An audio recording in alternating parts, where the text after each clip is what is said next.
Hey, it's the Second Opinion podcast with Dr. Paul Kolodzik, where we talk about anything and everything medical, from a sore throat to the future of AI medicine.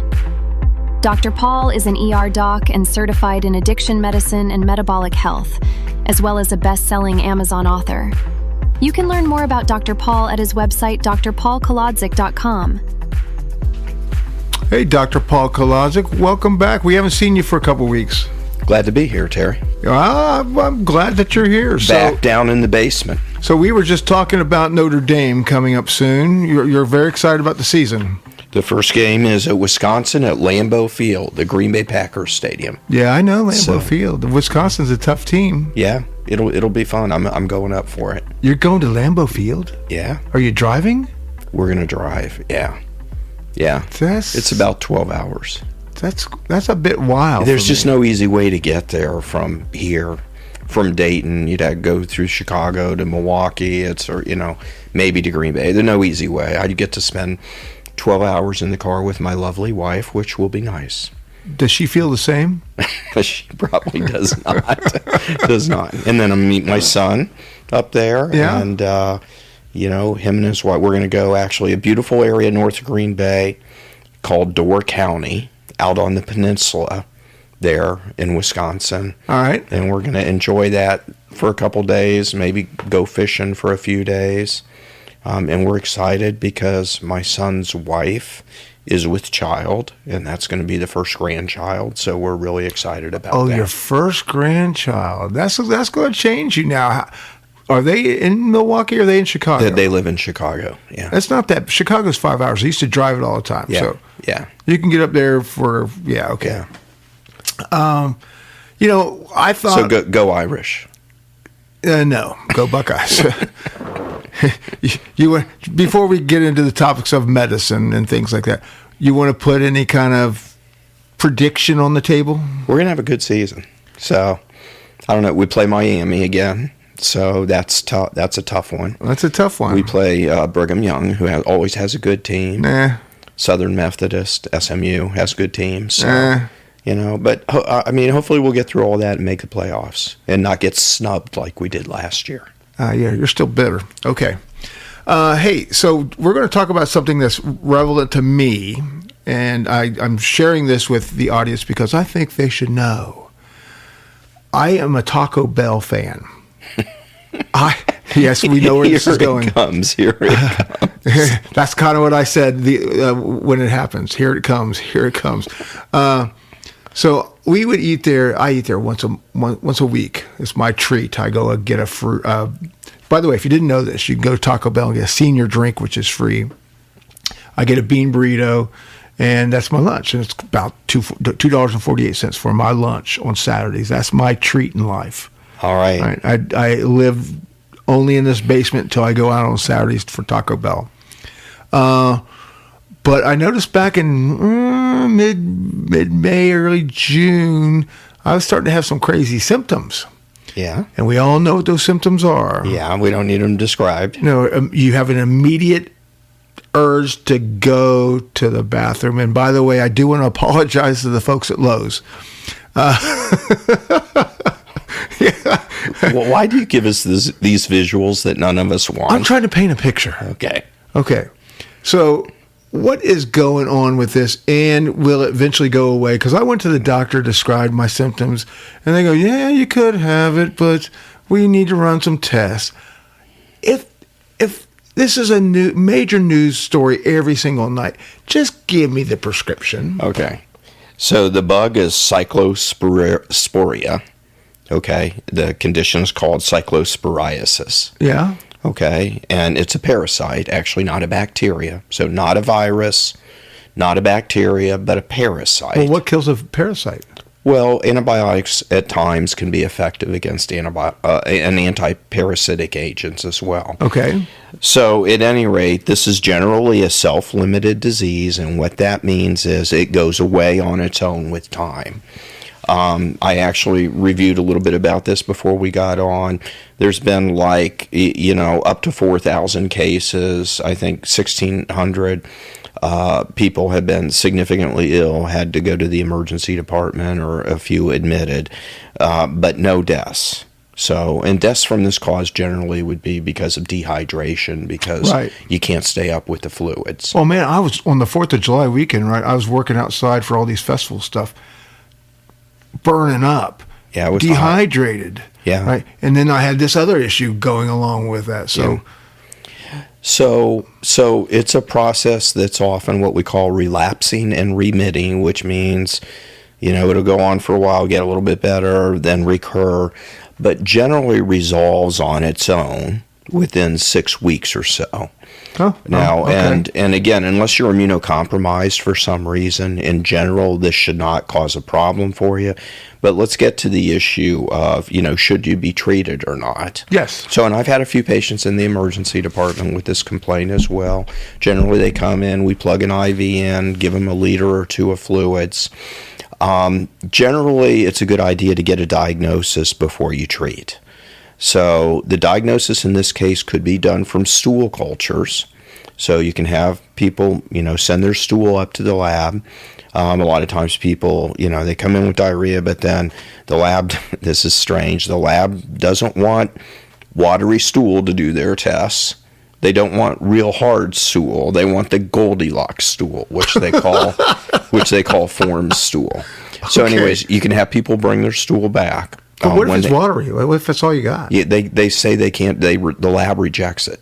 They won't do testing on it. Okay, so they reject it. So will the doctor just then play the odds and give me a prescription? Yeah, I mean, for a self-limited disease like this, if they're immunocompromised, then the answer is I would treat. So a diabetic, would I be immunocompromised? Yeah, I mean, yes, diabetic patients are immunocompromised, but let's look at the whole picture here. What's your blood sugar doing these days? That's pretty good. So, yeah, okay. At any rate, so generally I would wait for confirmatory findings from the lab and then coordinate treatment and follow up with the patient's primary care doctor. Pretty simple treatment, which is Bactrim or Septro, which is an old sulfa antibiotic that has been around for years. So generally the answer is, let it take its course unless somebody's significantly ill. Look at doing stool cultures, and then you can treat with Bactrim. So, but the question I have is, what's the harm if they gave me the prescription? Well, there's this thing called antibiotic resistance, Terry. I've heard Have that. you ever heard of that? I have. Which means you shouldn't indiscriminately overuse antibiotics. But what if you haven't been on one in a couple of years? Well, it's not. This is a population thing. It's not just a Terry thing. Oh, it should be a Terry thing. It's like we don't want to develop resistance to these antibiotics in the general population, and overuse does that. So, all right. So basically, it's a write it out. greater good consideration. All right. So I think I'm at the tail end of this thing anyway. So I'm writing it out. Okay. Any other words of wisdom on this topic for those people who might be eating at Taco Bell and they're driving in their car? No, I think your government's handling it now, right? My government's handling it, yeah. Not letting the lettuce in from Mexico, right? That's didn't you make a joke that we're stopping all things from Mexico coming in, lettuce? Something like that. Yeah, okay. Yeah. Okay, let's not get too political on this show, okay? So, really the topic that we're going to talk about today is what killed Lindsey Graham, because this is not only happened to him, but it happened to Catherine O'Hara, correct? Right, different conditions, but both associated with chest issues, vascular issues, blood vessel issues. And how would they know if they had it? Well, so these are both difficult diagnoses for people to recognize, and even sometimes doctors to recognize and tell it's, you're heading toward a very bad outcome. So let's talk about Lindsey Graham first, okay? Right. So he had a thoracic aortic aneurysm, and that is a bulging of the aorta just above the heart. So basically it dilates. People can have abdominal aortic aneurysms. You can have aneurysms in your brain, in smaller blood vessels. But he had a thoracic aortic aneurysm. Okay. And an aneurysm, for people who I've been described it as, it's like a balloon. It's like a balloon. It's just kind of swell, and all of a sudden like a tire, and then it pops and it goes. So, you can have, as you start getting that swelling early on, you can have chest symptoms. Like what? Chest pain in most cases. Okay. Sometimes with this condition, you can get and without an aneurysm, you can get a problem called a dissection, an aortic or vascular dissection. And what happens in that case is there's a little opening on the inside of the blood vessel, and the blood starts dissecting in the wall of the blood vessel, if you can consider that, like a tube. Yeah. And normally, the fluid is running down the tube, but then there's a flap that occurs on the inside, and the blood starts pushing down the wall of the tube, the wall of the aorta, and that's caused a dissection. So those are the two serious issues associated with the aorta in the chest. And they're sometimes they can be, aneurysms can actually be long-term and be followed, and patients, in fact, I've had many patients that they're following their aneurysms along with ultrasounds or serial CAT scans to make sure they don't enlarge to a certain size. If they do, often they get scheduled for a surgical repair. Yeah, my friend has that. She's monitoring it, and she's aware that it's either growing or not growing, and she goes in regularly to have that checked. So dissections generally can lead to more acute problems. Like what? Well, so for example, as you think of your aorta, there's all these other blood vessels coming off the aorta, like the carotids that go up into the neck, or the subclavian that goes out into the arms.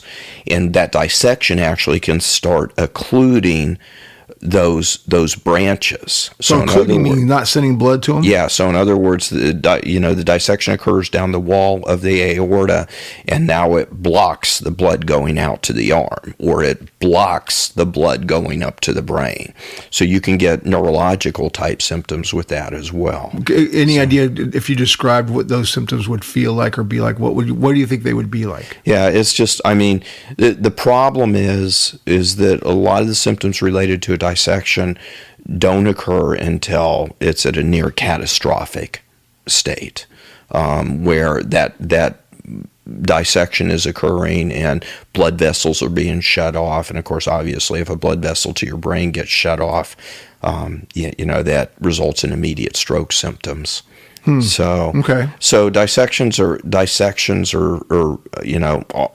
Aneurysms can be followed, but if the aneurysm hasn't been previously diagnosed, that's a tough one as well. Yeah, my dad died of an aneurysm. He died of his brain? Or? No, it was in the stomach somewhere. Yeah, so that's probably an abdominal aortic aneurysm. You can get aneurysms of blood vessels to the gut as well, mesenteric arteries, but that's usually the reason. So that's one, another reason an emergency physician takes chest pain, very seriously, because chest pain, everybody thinks heart attack. Right. But you got to make sure there's not a dissection or an aneurysm going on as well. So, and the way they check that is through an ultrasound. Actually, in the emergency department, we generally get a CAT scan, generally a contrast CAT scan, which is a CAT scan of the chest with dye, which highlights the blood vessels. Yeah, okay. I've had that done before, I remember. Is that the radiation stuff they stick in your blood, or is that? Well, usually the radiation stuff is for a PET scan. It's for a malignancy evaluation. Oh. So this is just dye. Okay. So, and then as we're talking about chest pain, another famous person in the last couple of weeks died. Catherine O'Hara. I love her. Oh my gosh, she was so funny. So she was the mom in Home Alone 2. Yeah, she was a mom in Schitt's Creek. Yeah. I actually watched some of those. So that was great. Yeah. So she had a pulmonary embolism. And is that the same thing as Lindsey Graham, or? No. So Lindsey had an aortic aneurysm dissection, and she had a pulmonary embolism. All right, what's that? So a pulmonary embolism is when there's a blood clot in a vein in the body, not an artery. Could be a leg, vein. Could be a... Yeah. Arteries push blood out, for example, to your toes, and veins bring the blood back.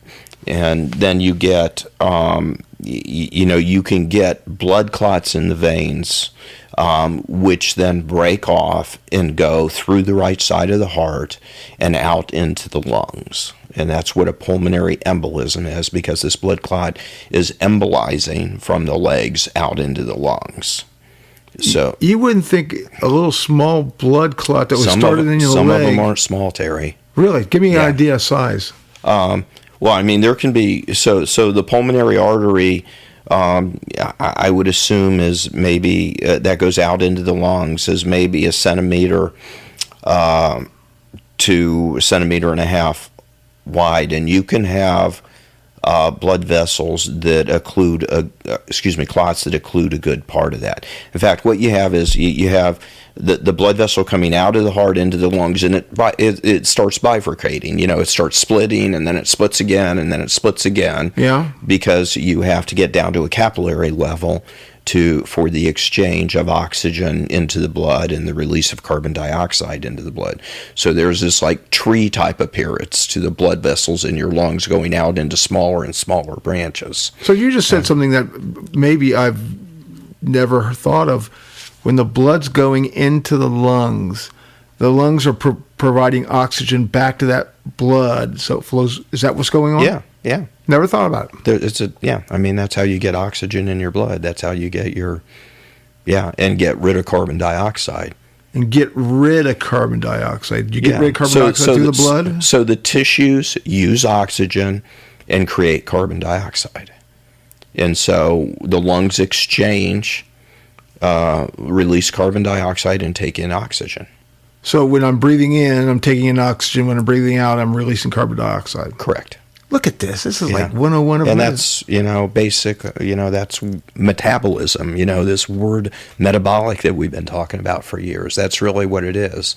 Okay, the use of different substrates, whether it be food or oxygen, to make your tissues work properly. Wow, that's crazy. Okay, never. So anyways, you can get clots big enough that at the first bifurcation of that artery, you get what's called a saddle embolus. The embolism sits there at that first bifurcation, and that's a big embolus. So it really, people die from pulmonary embolisms, and again, difficult diagnosis. People come into the emergency department with a swollen leg, so we get an ultrasound to make sure there's not a blood clot there. Usually unilateral. If there's bilateral swelling, that's usually due to other reasons. But if somebody has swelling on one side, then you worry about that. And so when patients come in with chest pain, chest pain, shortness of breath, common complaint. Right. You're focused on a possible cardiac etiology. Could this be a heart attack? A coronary artery occlusion, but could it be a thoracic dissection? Could it be a thoracic aneurysm? Could it be a pulmonary embolus? So you have to have all those considerations because they're all life threats. So that means when you send somebody who comes in with chest pain, send somebody home, you got to be pretty darn certain that none of those things are going on. In the leg, the blood clot in the leg, because my sister has that, and they put her on blood thinner, and she has to stay in bed and that kind of crap. How long does it take to dissolve one of those? Yeah, usually when people are put on anticoagulation, if they have a blood clot in their leg, generally it's for at least a 6-month period of time. Really? Yeah, to dissolve the clot. Or sometimes then people develop chronic clots, which don't break off as easily. Go ahead. I was just going to say, if you're dissolving a clot, does it make it any more likely that it's going to go on, pass through? No, because it breaks it down. The medications, the anticoagulants are constructed such to break it down gradually, basically to gradually shrink the clot. Okay. Yeah. All right. So since we're talking about pulmonary embolism, you got to consider risk factors. A big risk factor is immobility.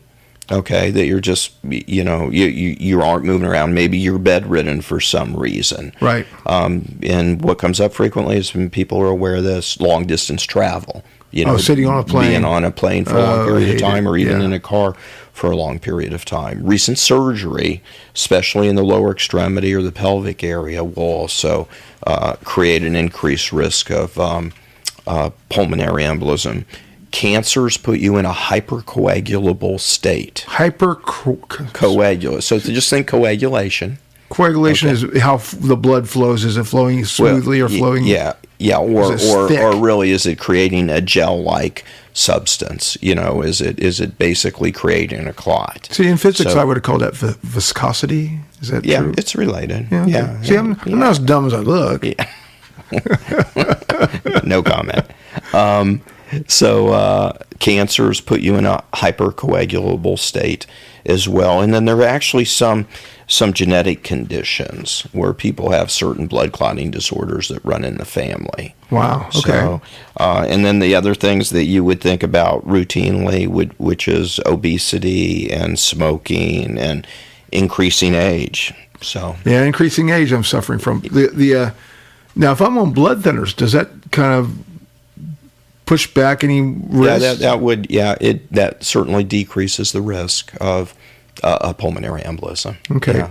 Well, hey, this has been I honestly learned a ton on this podcast, so I'll have to pay you for the education. That's a great idea. Isn't it? All right, so we're gonna stop it right here. But this has been the Second Opinion Podcast with Dr. Paul Kolodzik. We appreciate you guys joining us, and we will see you guys, or hear you guys, or listen to us, wherever you want to phrase that, in a couple weeks. Thanks.